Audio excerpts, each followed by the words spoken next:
Irmãos, bom dia, boa tarde, boa noite. Eu não sei a hora que você está assistindo esse vídeo, mas eu sou o irmão Wagner e hoje eu vou fazer a lição da Escola Bíblica número 16 da nossa revista da Escola Bíblica, certo?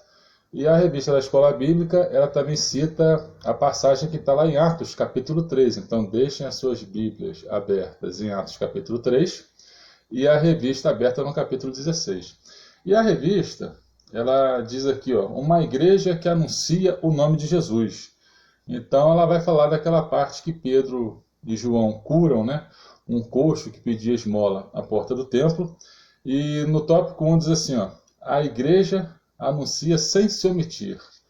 E no segundo tópico diz que aproveita todas as oportunidades. Então nós, baseado nesse estudo de Atos capítulo 3, nós vamos falar de uma igreja que anuncia o nome de Cristo sem se omitir e que aproveita todas as oportunidades. Então aqui na Bíblia, em Atos capítulo 3, diz assim, no versículo 1, Pedro e João subiam juntos ao templo à hora da oração, a nona. Então, a igreja de Atos, inicialmente a igreja cristã, ela estava resumida a judeus convertidos, né, recém-convertidos.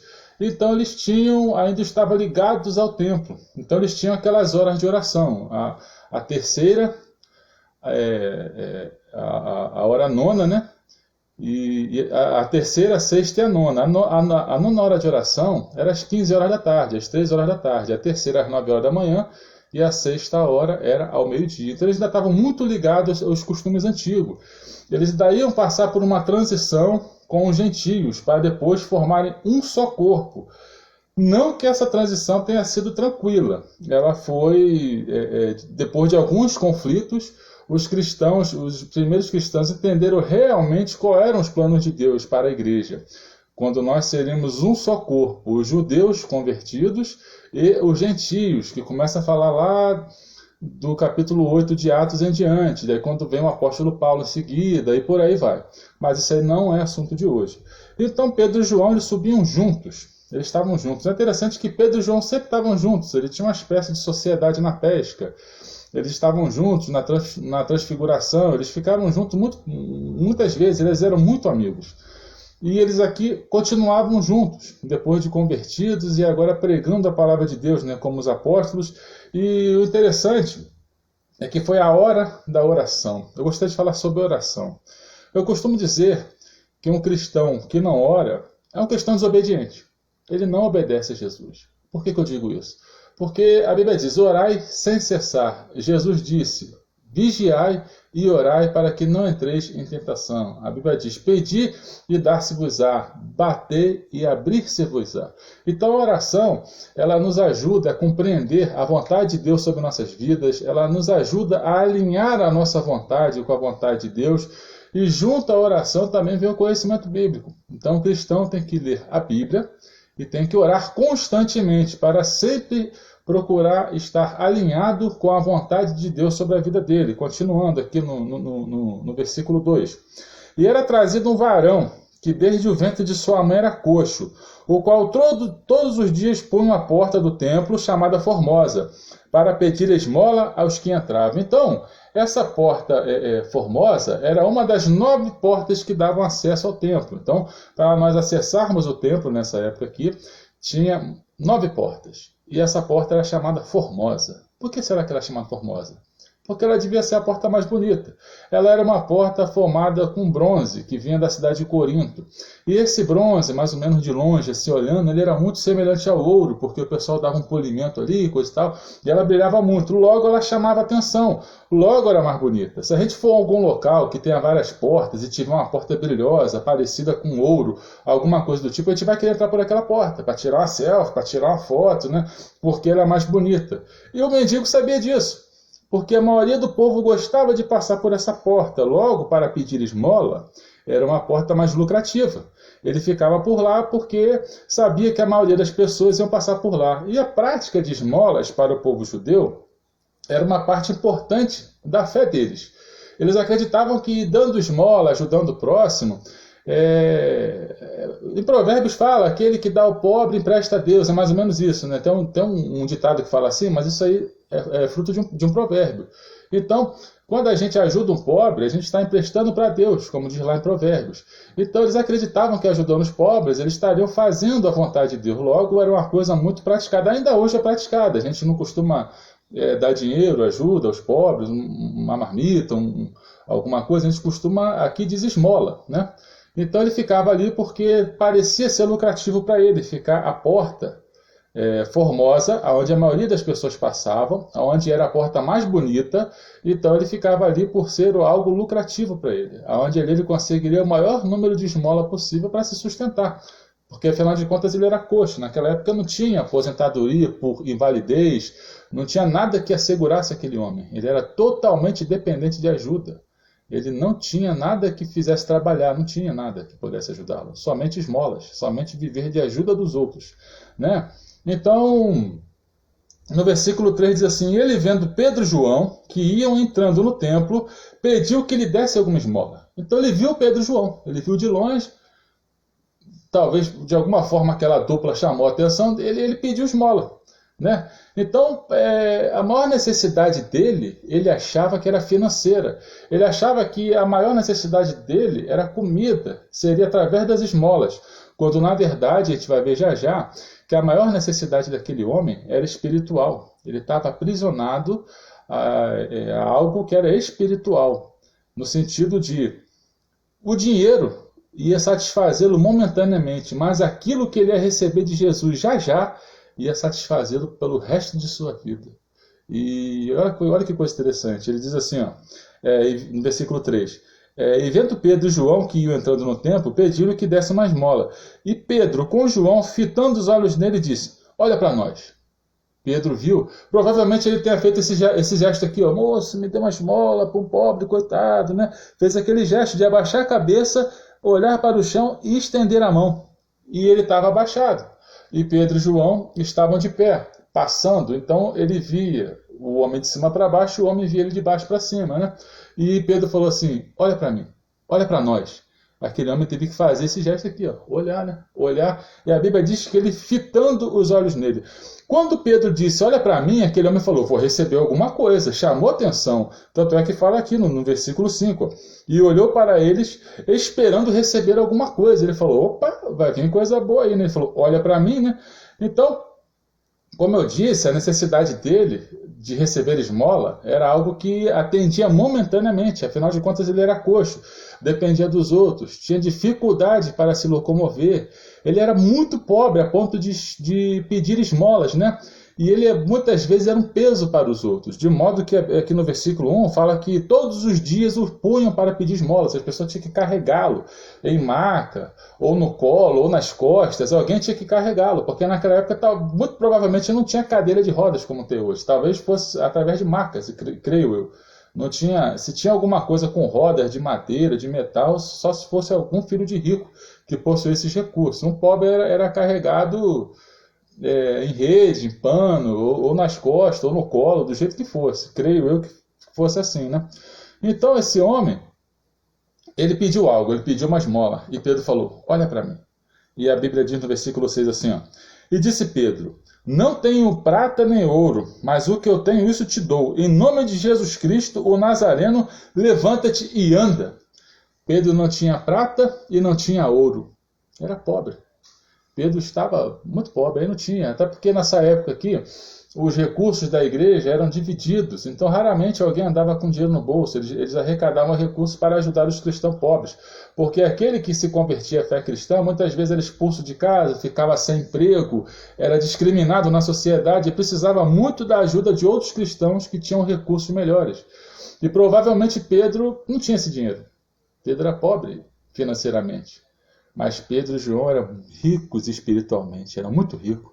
Ele falou, eu não tenho dinheiro, não tenho prata nem ouro, mas o que eu tenho eu te dou. Em nome de Jesus Cristo Nazareno, levanta-te e anda. Ele, no nome de Jesus, ele deu uma ordem para aquele homem. Levanta-te e anda. O nome de uma pessoa é muito importante. O nome ele simboliza assim, autoridade. Ele simboliza muitas vezes até poder. Eu vou dar um exemplo. Vocês sabem que eu sou militar. Se chegar um soldado para mim e falar assim, Sargento Wagner, o coronel está te chamando na sala dele. É um soldado que está me dizendo, mas ele está me dando uma ordem em nome do coronel. Então é uma autoridade. E eu me levanto da minha mesa e vou lá falar com o comandante, ou com quem seja, um subtenente, alguém que esteja acima de mim, porque alguém me deu uma ordem usando o nome daquela pessoa, né?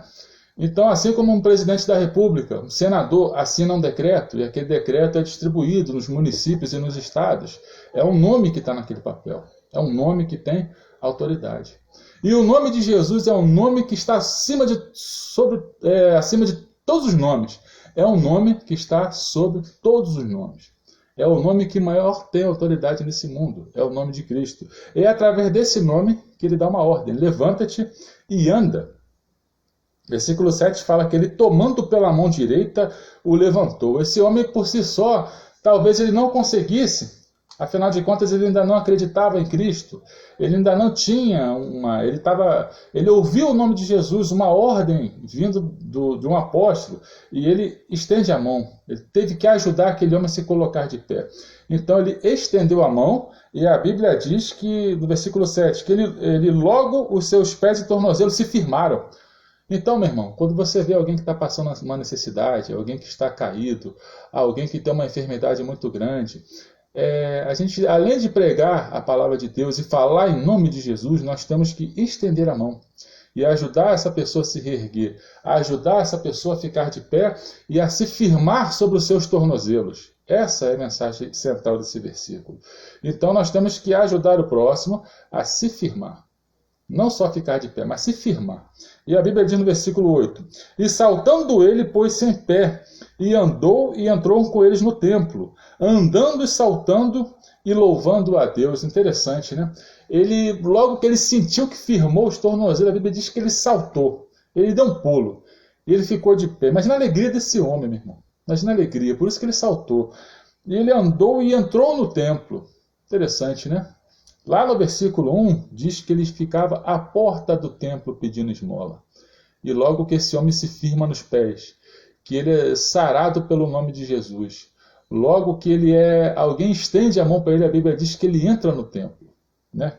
Ele não só entra no templo andando, como ele está saltando e dando louvores a Deus. Ele começa a cantar, a entoar louvores a Deus. Eu vejo a vida desse homem como a nossa vida. Nós éramos coxos. Nós não éramos capazes de andar de maneira agradável diante de Deus.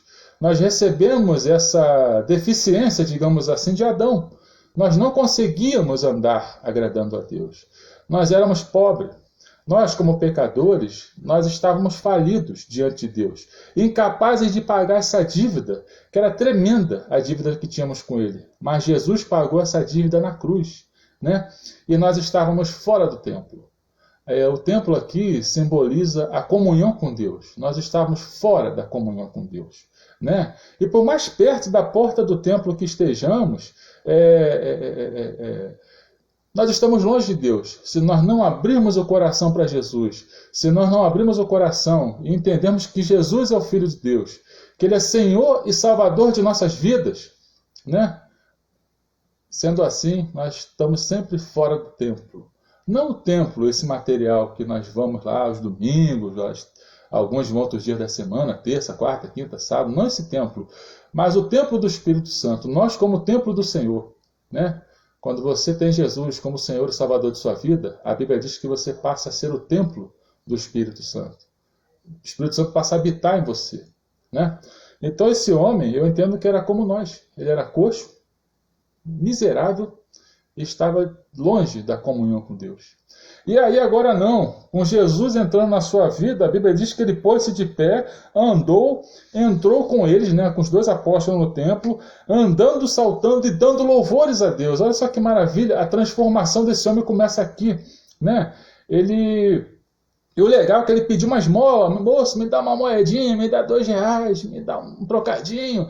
E ele foi atendido muito além do que ele estava esperando. Esse homem foi atendido. Então Deus ele faz assim com a gente. Ele atende a gente muito mais do que aquilo que a gente espera. né? Deus é capaz de fazer muito mais do que aquilo que se espera dele, né? Então esse homem teve uma cura milagrosa, ele teve uma transformação, e isso foi manifesto diante de todos. Nós vamos ler aqui a partir do versículo 9. Essa transformação dele, essa cura milagrosa foi manifesta diante de todos, né?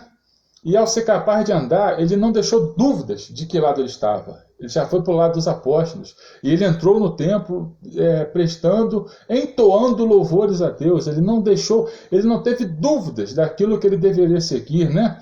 E a cura desse mendigo, ela fez uma multidão reunir-se em volta dos três.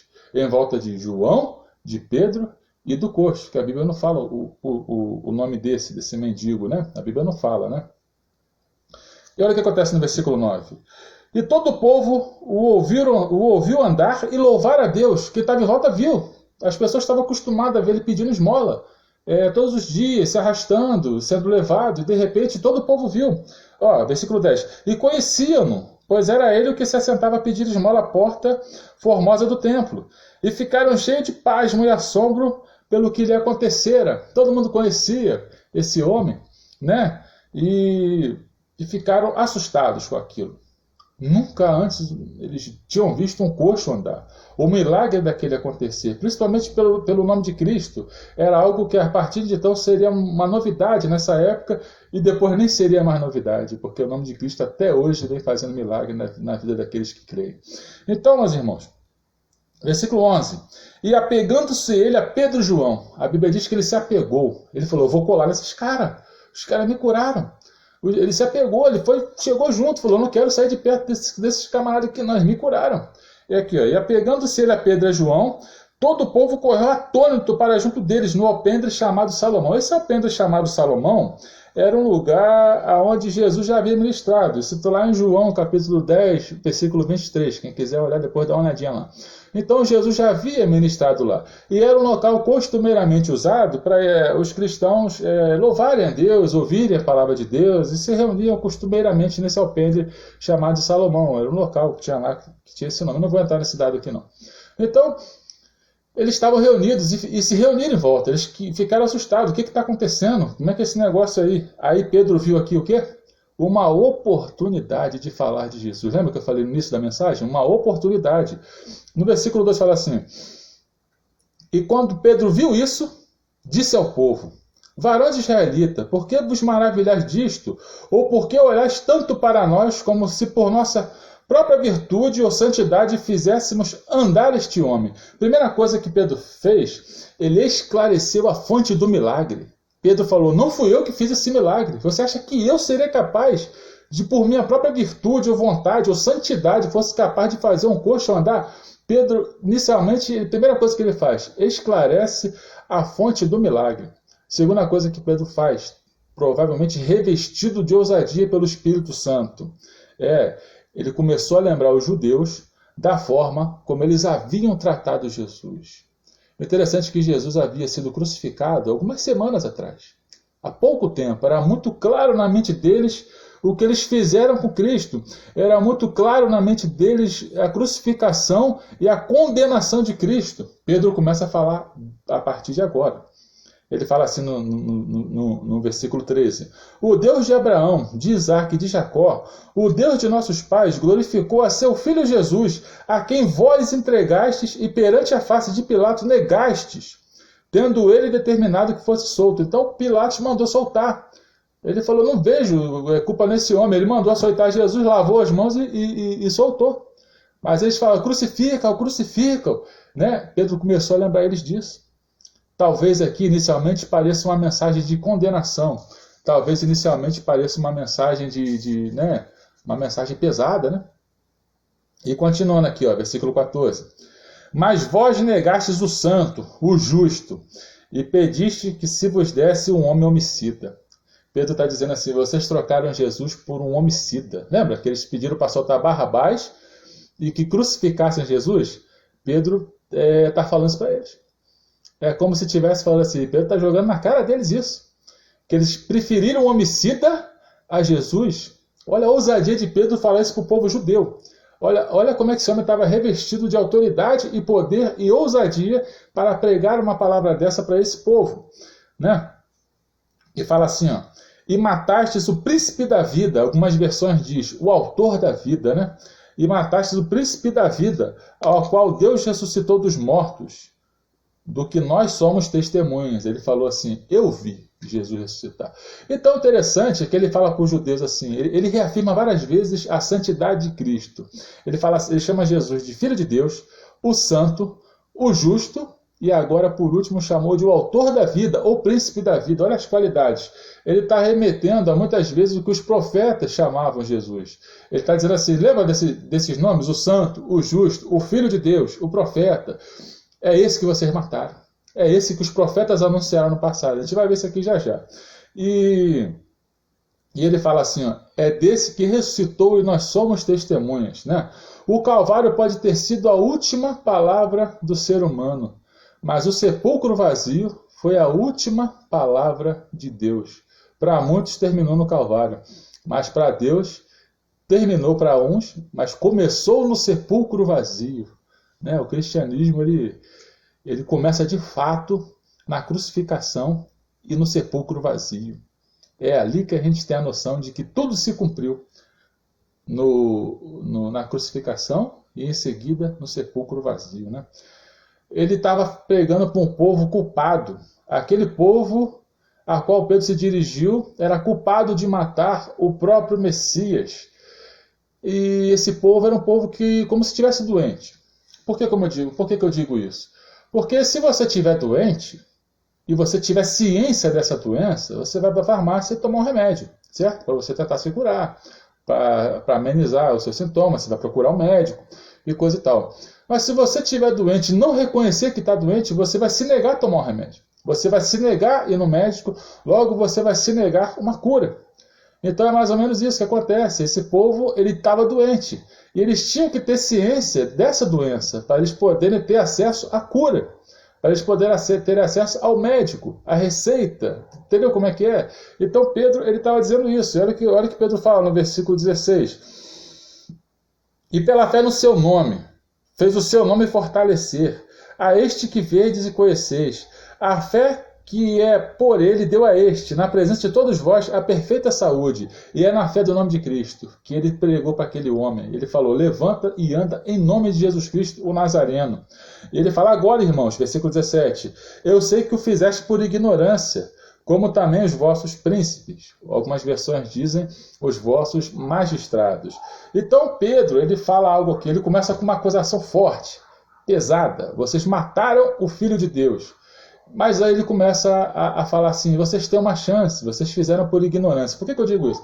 Porque nessa época aqui, haviam os pecados que eram cometidos deliberadamente, que eram consentidos, que eram feitos de maneira proposital, e tinham pecados considerados pecados por ignorância, né?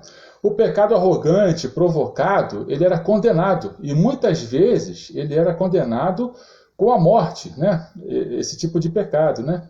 Mas aquele pecado que era feito involuntariamente e sem intenção deliberada, a pessoa tinha a oportunidade de se arrepender e buscar o perdão de Deus. É isso que ele está dizendo. Você está tendo a oportunidade de se arrepender e buscar o perdão de Deus, porque esse pecado vocês cometeram por ignorância. Você ainda tem a oportunidade de se arrepender. Mas só que tem um porém. A ignorância não remove a culpa do pecador, mas ela atenua as circunstâncias daquele pecado. Então Pedro está oferecendo uma oportunidade do povo se arrepender e crer no nome de Cristo. Né? E ele continua assim, ó, mas Deus assim cumpriu que já dantes, pela boca de todos os seus profetas, havia anunciado que o Cristo havia de padecer. Esse está no versículo 18, versículo 19. Arrependei-vos, pois, e convertei-vos, para que sejam apagados os vossos pecados, e venham assim os tempos de refrigério na presença do Senhor. E ele envia Jesus Cristo, que já dantes foi pregado, o qual convém que o céu contenha até os tempos de restauração de tudo, dos quais Deus falou pela boca de todos os seus santos profetas desde o princípio. Então, no versículo 19, ele fala, arrependei-vos, né? Então, ele fala de arrependimento e ele fala da conversão. O que eu entendo por isso? Deixa eu tomar uma água aqui primeiro, que minha boca está seca. Ó, usei outro copo chique hoje, agora é o Calçadão de Copacabana, beleza? Vamos continuar aqui. Então, o arrependimento e a conversão, eles afetam o passado. Porque logo os pecados são apagados e perdoados por Cristo.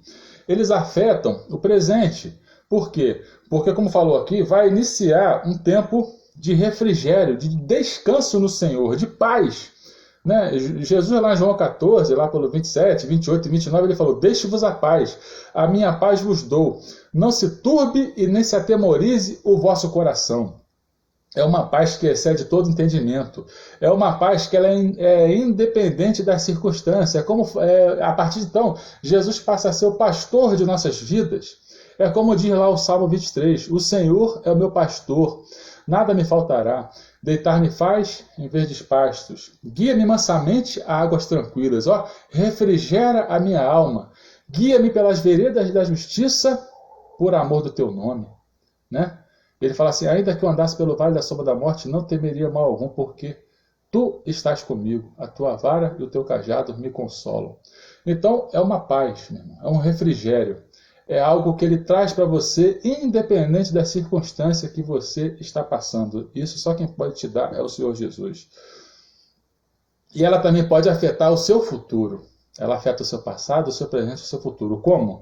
Porque afetando você, recebendo Jesus como Senhor e Salvador de sua vida, você vai produzir uma nova perspectiva de futuro. O cristão sabe que o seu Senhor voltará. O cristão é ciente da segunda vinda. E ele sabe que haverá completa restauração de sua vida e transformação. Aquele que está em dores, que sente dores, aquele que sente que está em sofrimento, a Bíblia diz que nós seremos transformados, nós receberemos novos corpos. Essas dores que nos cercam, esse pecado que nos assola, esse mundo cruel já não mais vai existir. Nós passaremos a viver com Cristo, com o Senhor, numa nova terra, num novo céu. Essa é a esperança de todo cristão. E ele afeta o futuro, ele afeta a sua percepção de presente. Ele te desliga do passado, que muitas vezes nós ficamos presos ao sofrimento passado, a algo que aconteceu. Nós não conseguimos liberar perdão para as pessoas, nós não conseguimos perdoar as pessoas. E Cristo, ele liberta desse passado, ele restaura esse presente e ele passa a nos dar uma nova visão de futuro. Versículo 22. Porque Moisés disse: o Senhor vosso Deus levantará dentre os irmãos um profeta semelhante a mim. A ele ouvireis em tudo quanto vos disser. Está lá em Deuteronômio capítulo 18, versículo 15 e 16. Os judeus achavam que esse profeta já seria Josué, mas Pedro está afirmando que é Jesus. Versículo 23 fala assim: e acontecerá que toda alma que não escutar esse profeta será exterminada dentre o povo. Isso está lá em Deuteronômio 18, 19. Se os irmãos depois quiserem lá dar uma olhadinha, é só marcar aí. Versículo 24. E todos os profetas, desde Samuel, todos quantos depois falaram, também anunciaram esses dias. Então, profeta foi o Samuel, foi o primeiro profeta de uma linhagem de profetas, de uma linha de profetas. Porque Samuel foi o último juiz e o primeiro profeta. Ele que ungiu Davi como rei, e através da linhagem de Davi é que veio Jesus. Né? Jesus é digamos assim, um descendente de Davi. Né? Se vocês pegarem ali a genealogia lá de Adão, ela vai, e passa por Davi, Salomão, e chega em Jesus. Né? Essa é a linhagem do leão da tribo de Judá, né? De Jesus. Versículo 25. Vós sois os filhos dos profetas, do concerto que Deus fez com nossos pais, dizendo a Abraão: na tua descendência serão benditas todas as famílias da terra. Isso está lá em Gênesis 22, 18. É uma promessa que através da linhagem de Abraão, todas as famílias da terra seriam abençoadas. Né? Abraão também foi um dos da linhagem de Jesus. Né? Abraão também veio dessa linhagem. Então, através de Abraão, todas as famílias da terra serão abençoadas. Você conhece Jesus, você é cristão, através da linhagem de Abraão. Né? A linhagem de Abraão abençoou toda. Foi uma promessa que Deus fez para Abraão. Né? Como eu falei, está lá em Gênesis 22, 18. O último versículo aqui do estudo. Ressuscitando Deus a seu Filho Jesus, primeiro enviou a vós, para que nisso vos abençoaste e vos desviasse a cada um das suas maldades. Então Pedro, inicialmente, ele começa a pregar uma mensagem que parece que é de condenação. Depois, ele, já como juiz, ele atua como promotor. Ele fala: vocês não pecaram. Pecaram por conscientemente, vocês pecaram por ignorância. E em seguida ele dá um veredito: ó, se vocês se arrependerem e crerem nesse nome, todas essas maldades que vocês fizeram contra Jesus serão perdoadas. E vocês passarão a ter refrigério, tempo de refrigério na presença do Senhor. Então ele compara esse pecado que eles cometeram como se fosse um homicídio culposo, algo que não há intenção de matar, digamos assim, né? Porque antigamente, um homicida, ele era condenado à morte. Mas aquele que por algum acidente ele tirasse a vida de alguém e isso fosse julgado e constatado, lá em Números, capítulo 35, do 9 em diante ao 34, lá em Números, capítulo 35, a partir do versículo 9 até o final, até o versículo 34, fala dessa situação do homicida. Se você matasse alguém de propósito, você era condenado à morte. Mas se você, manuseando alguma coisa, escapasse da sua mão e ferisse alguém, você esbarrasse alguém, se a pessoa caísse, ela morresse, não fosse tua intenção matar aquela pessoa, essa pessoa não fosse seu inimigo. Então a Bíblia diz que tinham 6 cidades de refúgio. Você poderia se refugiar nessa cidade e logo alguém não poderia vingar o sangue daquele que morreu, um parente, um pai, um parente não poderia vingar o sangue. E logo essa pessoa ela ficaria nessa cidade refugiada sem sair de lá. E quando o sumo sacerdote morresse, fosse substituído por outro, ele poderia voltar a essa cidade e esse crime, esse culposo, digamos assim, ele estaria perdoado. E quem foi o sumo sacerdote que morreu por todos nós, para que todos os nossos pecados fossem perdoados? O sumo sacerdote é Cristo. Ele morreu na cruz para que o meu pecado, o seu pecado fosse perdoado. E logo nós tivéssemos tempos de refrigério na presença do Senhor. Então eu vou parar a lição por aqui, porque o tempo já está acabando. E eu gostaria de dizer para os irmãos que creiam que Jesus é o Filho de Deus, que Ele é o Santo, o Justo, o Autor da vida, o Príncipe da vida. Creia que Ele é Senhor e Salvador de nossas vidas. Creia que Ele é o Filho de Deus e que você também vai experimentar tempos de refrigério na presença do Senhor. Você vai experimentar essa paz de espírito, esse descanso das vossas almas. E você vai passar a ter uma perspectiva de passado diferente, de presente e de futuro. Essa é a mensagem que eu gostaria de deixar para os irmãos. Que a graça e a paz do Senhor Jesus esteja sobre vós, sobre vossas famílias, hoje e sempre. Amém? Obrigado pela atenção.